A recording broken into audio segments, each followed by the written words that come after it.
សួស្តីលោកស្រីអ្នកនាងកញ្ញាបងប្អូនរួមជាតិនិងប្រិមិត្តស្ដាប់ជាទីមេត្រីនៅពេលនេះខ្ញុំបាទប្រាក់ច័ន្ទតារាសូមជម្រាបជូនព័ត៌មានជាតិនិងអន្តរជាតិរបស់វិទ្យុជាតិ FM 90.5 MHz រួមជាមួយនឹងវិទ្យុបណ្ដាញខេត្តបៃលិនជាដំបូងនេះសូមជម្រាបជូននៅមេតិការព័ត៌មានប្រមុខការទូតកម្ពុជាស្នើអាស៊ានពិនិត្យលើ3ចំណុចដើម្បីដោះស្រាយភាពតានតឹងក្នុងតំបន់ដើម្បីដំណើរឆ្ពោះទៅកាន់អនាគតរួមគ្នាប្រមុខការទូតកម្ពុជាអំពាវនាវដល់អាស៊ានបន្តគាំទ្រដំណោះស្រាយបញ្ហាព្រំដែនកម្ពុជាថៃតាមរយៈយន្តការដែលមានស្របតាមច្បាប់អន្តរជាតិឯកឧត្តមឧបនាយករដ្ឋមន្ត្រីទីសីហាណែនាំឲ្យថ្នាក់ដឹកនាំមន្ត្រីរាជការត្រូវបន្តពង្រឹងនៅក្រមសីលធម៌វិជ្ជាជីវៈមានតម្លាភាពគណនេយ្យភាពក្នុងការបំពេញតួនាទីភារកិច្ចនិងត្រូវចាត់វិធានការម៉ឺងម៉ាត់ដាក់ទណ្ឌកម្មចំពោះមន្ត្រីណាដែលបំពាននិងរំលោភអំណាចកម្ពុជានិងប្រ៊ុយណេបានចុះ MOU ជំរុញកិច្ចសហប្រតិបត្តិការទេសចរណ៍ UN ព្រមានថាការរឹបអូសឧបករណ៍របស់ក្រុមហូទីកំពុងតែគំរាមកំហែងដល់ប្រតិបត្តិការជំនួយនៅយេម៉ែនអ៊ីរ៉ង់ព្រមានចាត់ទុកកងទ័ពសហភាពអឺរ៉ុបជាក្រុមភេរវករជាការឆ្លើយតប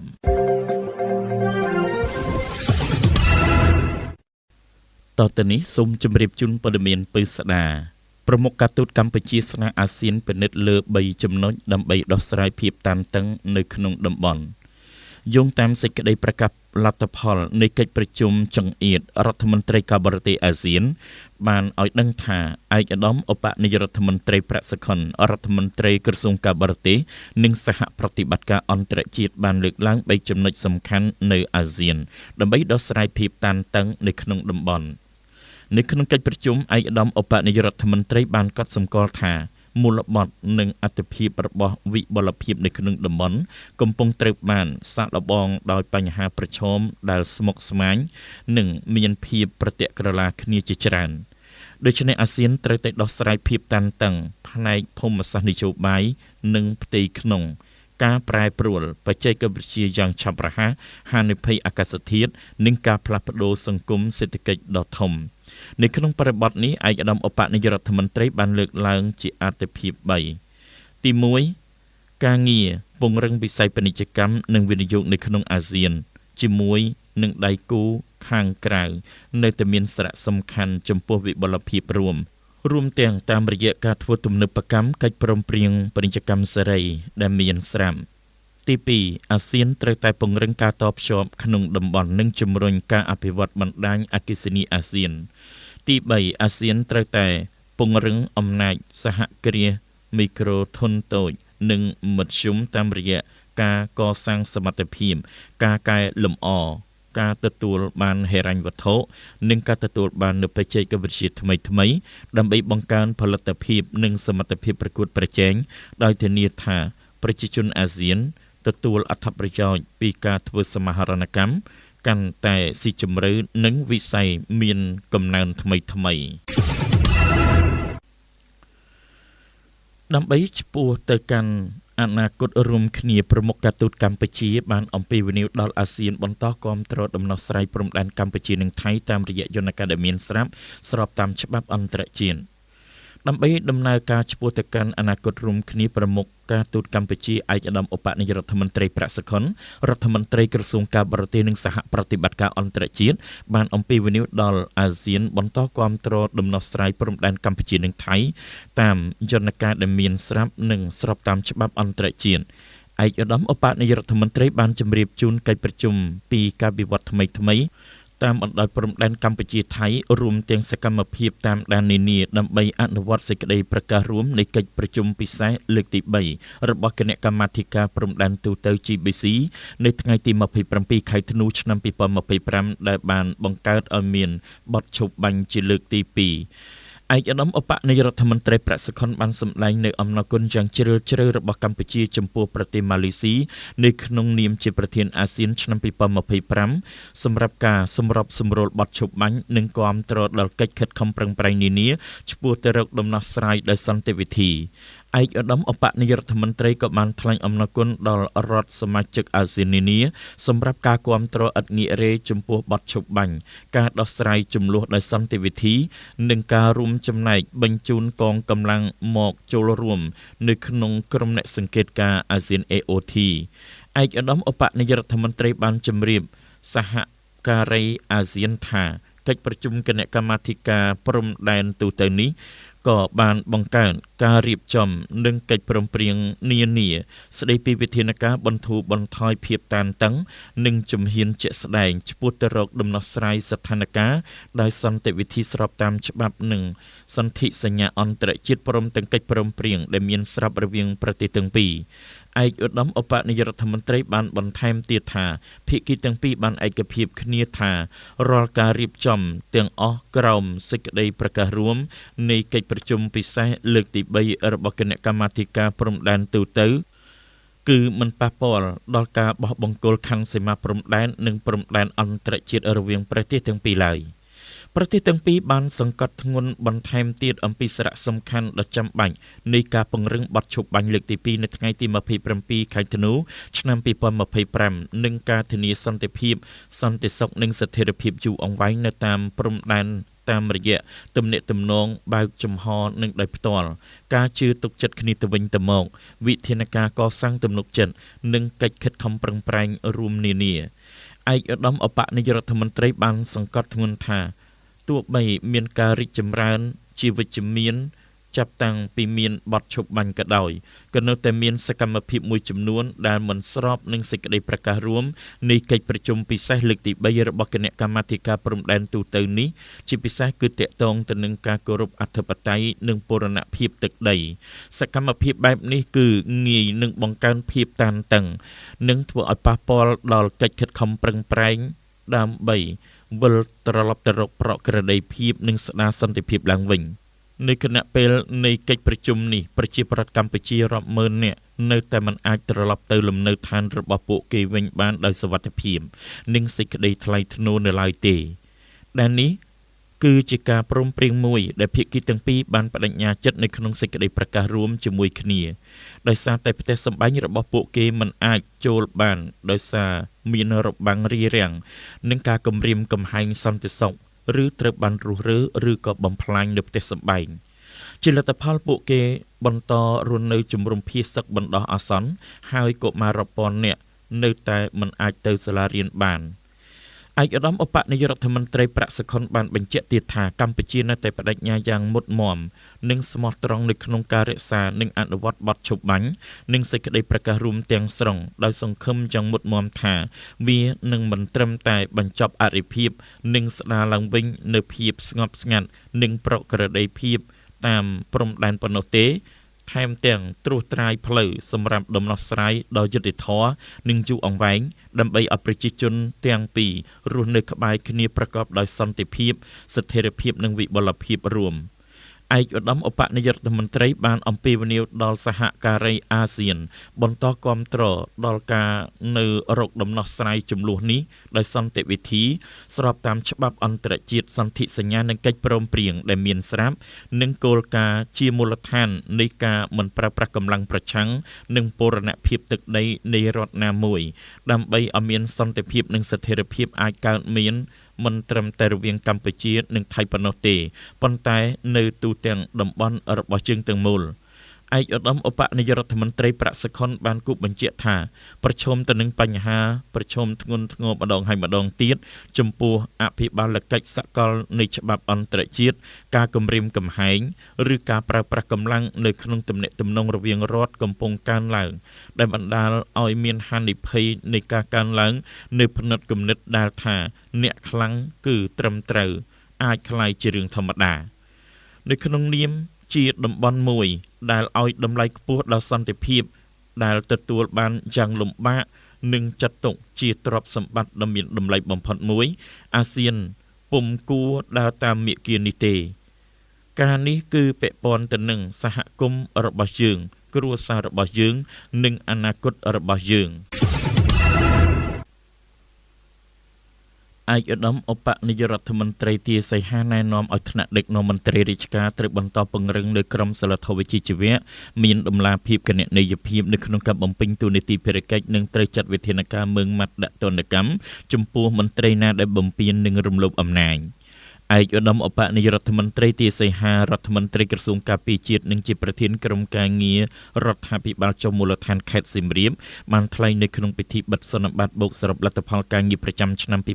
2025និងលើកទិសដៅការងារឆ្នាំ2026របស់រដ្ឋបាលខេត្តសៀមរាបកាលពីថ្ងៃទី30ខែមករាឆ្នាំ2026ម្សិលមិញនេះពិធីបិទសន្និបាតបូកសរុបលទ្ធផលការងារប្រចាំឆ្នាំ2025និងលើកទិសដៅការងារឆ្នាំ2026របស់រដ្ឋបាលខេត្តសៀមរាបនៅសន្តាគារសុខាសៀមរាបដែលបានណែនាំឲ្យថ្នាក់ដឹកនាំមន្ត្រីរាជការកងកម្លាំងមានសមត្ថកិច្ចអាជ្ញាធរមូលដ្ឋានត្រូវបន្តពង្រឹងនូវក្រមសីលធម៌វិជ្ជាជីវៈនិងត្រូវផ្ដល់សេវាឲ្យបានឆាប់រហ័សមានតម្លាភាពគណនេយ្យភាពនិងមានទំនុកចិត្តដល់ប្រជាពលរដ្ឋប្រកបដោយការទទួលខុសត្រូវនិងមានភាពស្អាតស្អំរបស់មន្ត្រីផ្ដល់សេវា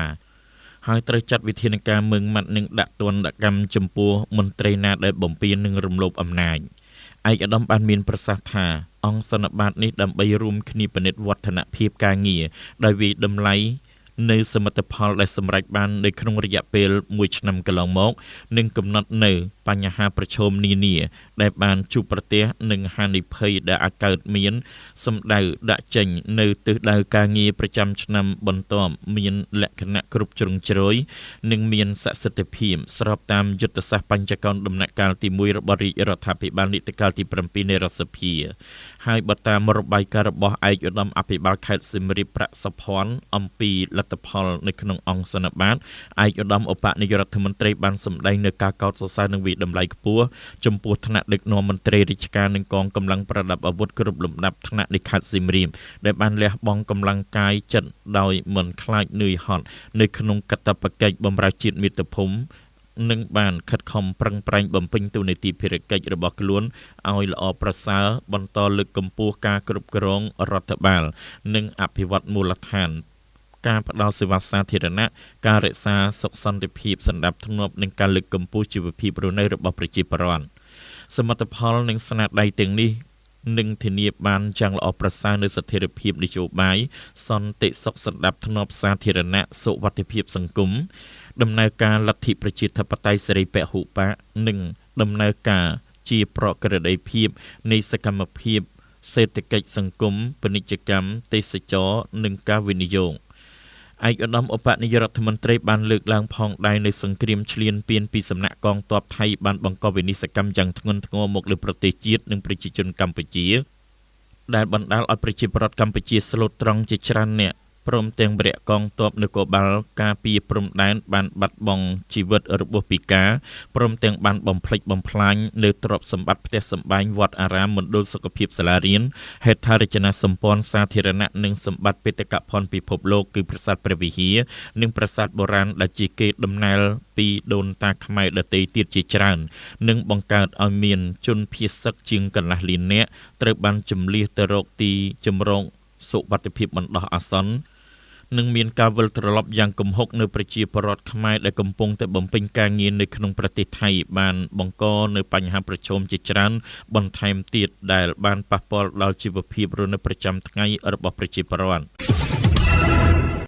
កម្ពុជានឹងប្រញ៉ាចុះ MOU ជំរុញកិច្ចសហប្រតិបត្តិការទេសចរឯកឧត្តមហួតហរដ្ឋមន្ត្រីក្រសួងទេសចរ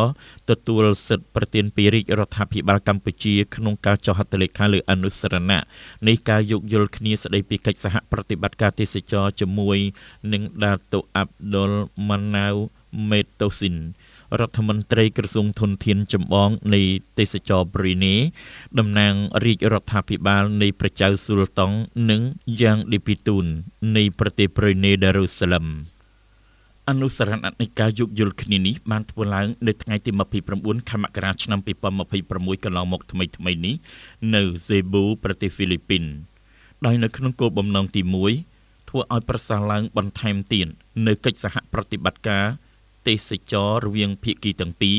នៅក្នុងក្របខ័ណ្ឌទ្វេភាគីនិងពហុភាគី 2ផ្លាស់ប្ដូរការអនុវត្តនិងបទពិសោធន៍ល្អៗនៅក្នុងការអភិវឌ្ឍផលិតផលទេសចរណ៍ 3ជំរុញបន្ថែមនូវការតភ្ជាប់រវាងប្រទេសទាំងពីរ 4ធ្វើឲ្យប្រសើរឡើងបន្ថែមទៀតនូវការអភិវឌ្ឍធនធានមនុស្សក្នុងវិស័យទេសចរណ៍ និង 5ការលើកទឹកចិត្តបន្ថែមលើការផ្លាស់ប្ដូរដំណើរទស្សនកិច្ចសិក្សាស្វែងយល់និងដំណើរទស្សនកិច្ចផ្លូវការនៃវិស័យទេសចរណ៍និងឯកជនតាមរយៈអនុស្សរណៈនៃការយោគយល់គ្នានេះកម្ពុជានិងប្រ៊ុយណេរំពឹងថានឹងមានកំណើននៃលំហូរភ្ញៀវទេសចរទ្វេទិសរវាងប្រទេសទាំងពីរក៏ដូចជាភ្ញៀវទេសចរពីប្រទេសទី3ជាពិសេសប្រទេសកាន់សាសនាអ៊ីស្លាមសូមបញ្ជាក់ថាកម្ពុជាបានត្រៀមខ្លួនរួចជាស្រេចនៅក្នុងការរៀបចំគោលដៅទេសចរមូស្លីមមូលដ្ឋានអាជីវកម្មទេសចរមូស្លីមនិងការទទួលបដិសណ្ឋារកិច្ចយ៉ាងកក់ក្ដៅជូនទេសចរមូស្លីមតាមរយៈការដាក់ចេញផែនការអភិវឌ្ឍទេសចរមូស្លីម2023-2027ស្តង់ដារមូស្លីម Friendly សៀវភៅ Muslim Friendly កម្ពុជានិងស្តង់ដារផលិតផល Halal កម្ពុជា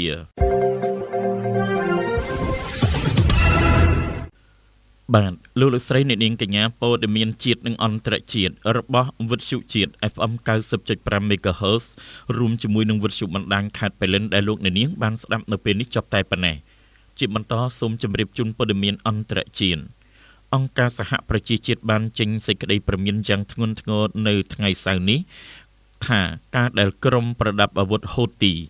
ដែលមានទំនាក់ទំនងជាមួយនឹងអ៊ីរ៉ង់បានរឹបអូសយកឧបករណ៍ទូរគមនាគមន៍សំខាន់និងធ្វើឲ្យវិបត្តិមនុស្សធម៌នៅក្នុងប្រទេសយេម៉ែនកាន់តែធ្ងន់ធ្ងរឡើងនិងរារាំងសន្ទុះដល់ការផ្ដល់ជំនួយសង្គ្រោះជីវិតនេះបើតាមការចេញផ្សាយដោយទីភ្នាក់ងារសារព័ត៌មាន Reuters អ្នកសម្របសម្រួលមនុស្សធម៌ UN ប្រចាំយេម៉ែនលោក Julian Hannes បានបញ្ជាក់ថាក្រុមហូទីបានចូលទៅក្នុងការិយាល័យ UN យ៉ាងហោចណាស់6កន្លែងដែលគ្មានបុគ្គលិកប្រចាំការនៅរដ្ឋធានីសាណាហើយបានយកឧបករណ៍តាក់ទងនិងយានយន្តជាច្រើនទៅកាន់ទីតាំងមិនស្គាល់លោកបានសង្កត់ធ្ងន់ថាឧបករណ៍ទាំងនេះគឺជាផ្នែកនៃហេដ្ឋារចនាសម្ព័ន្ធអបបរមាដែលចាំបាច់សម្រាប់ឲ្យ UN មានវត្តមាននិងអនុវត្តកម្មវិធីរបស់ខ្លួនស្ថានភាពមនុស្សធម៌នៅយេម៉ែនកំពុងតែដុនដាបខ្លាំងដោយមានប្រជាជនប្រមាណ21លាននាក់ត្រូវការជំនួយមនុស្សធម៌ 4.8 លាននាក់ភៀសខ្លួននិងកុមារជិតកន្លះលាននាក់ត្រូវការព្យាបាលកង្វះអាហារូបត្ថម្ភធ្ងន់ធ្ងរបន្ថែមពីលើការរឹបអូសសម្ភារៈ UN ក៏បានសម្ដែងការព្រួយបារម្ភចំពោះការរឹតបន្តឹងលើការធ្វើដំណើរដោយក្រុមហូទីបានអនុញ្ញាតឲ្យជើងហោះហើរមនុស្សធម៌ទៅកាន់សាណាអស់រយៈពេលជាង1ខែ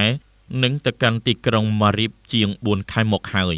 ដែលធ្វើឲ្យបុគ្គលិកអង្គការក្រៅរដ្ឋាភិបាលមិនអាចចេញចូលតំបន់គ្រប់គ្រងដោយហូទីគួរបញ្ជាក់ថាសុវត្ថិភាពបុគ្គលិក UN កាន់តែគួរឲ្យព្រួយបារម្ភដោយមានបុគ្គលិកសរុប73នាក់ត្រូវបានឃុំខ្លួនចាប់តាំងពីឆ្នាំ2021មក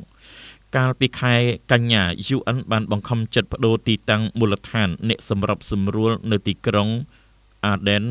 បន្ទាប់ពីបុគ្គលិក18នាក់ត្រូវបានចាប់ខ្លួននៅសាណា